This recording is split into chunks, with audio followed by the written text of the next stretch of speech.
frappe, salut, je m'appelle Jean-Luc, je suis pas d'accord avec toi sur l'Europe. Il existe peut-être, mais c'est pas celui-là.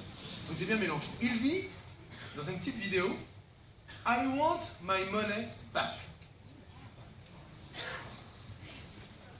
En anglais, il reprend la phrase de Margaret Thatcher, qui avait dit I want my money back. Elle, conservatrice, anti-européenne, assumée.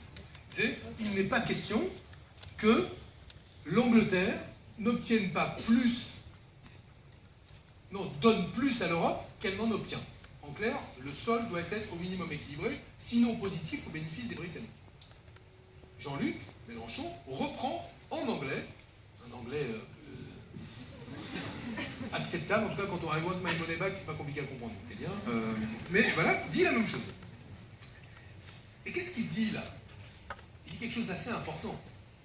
Il dit qu'il renonce, lui, politiquement et philosophiquement, à ce que l'Union européenne soit une union solidaire dans laquelle, pour commencer, les Allemands, oui, contribueraient au redressement de la Grèce, les pays les plus développés contribuent, oui, à la cohésion sociale des nouveaux États membres, bref, qu'on travaille à rapprocher les niveaux de développement, les niveaux de protection sociale, les niveaux de vie, l'engagement dans la transition écologique des pays européens les uns avec les autres.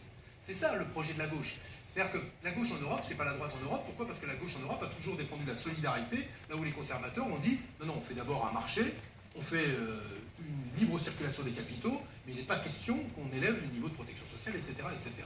C'est ça la différence. La question est, peut-on porter un projet progressiste en Europe ou pas? Et le verrou des traités nous empêche-t-il de changer? Vous n'y êtes pas, mais nous pourrons, par exemple, nous pouvons aujourd'hui orienter une partie des politiques économiques vers la transition écologique. Et c'est le point le plus important. Si vous êtes sincèrement convaincu qu'il y a urgence écologique, l'ensemble du continent européen opère sa métamorphose et sa conversion écologique. Et pas simplement 2 ou 3 pays, dont la France. Il faut donc construire la réponse au niveau européen et nulle part ailleurs, sauf au risque d'être insignifiant dans le travail qu'on ferait ensuite. Parce que le basculement d'une économie de la zone euro, hors de la zone euro, et les investissements qu'on pourrait soudainement dégager, notamment vers la conversion écologique, ils seraient sérieusement menacés par forcément l'instabilité qui va naître de la sortie de la zone euro. Et même si, par miracle, on avait une situation immédiatement bonne, cela voudrait dire qu'on ne pourrait construire de conversion de notre économie qu'à l'échelle nationale et absolument pas à l'échelle européenne. Qu'est-ce qu'on peut faire à l'échelle européenne?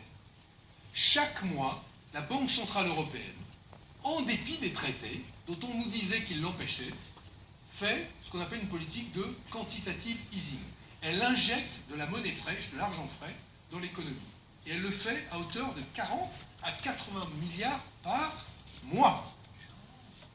40 à 80 milliards par mois. À quoi sert cet argent?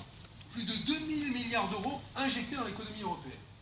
À créer les conditions pour que les banques prêtent à nouveau aux entreprises pour faire de la croissance et de l'emploi, avec les résultats remarquables que l'on voit.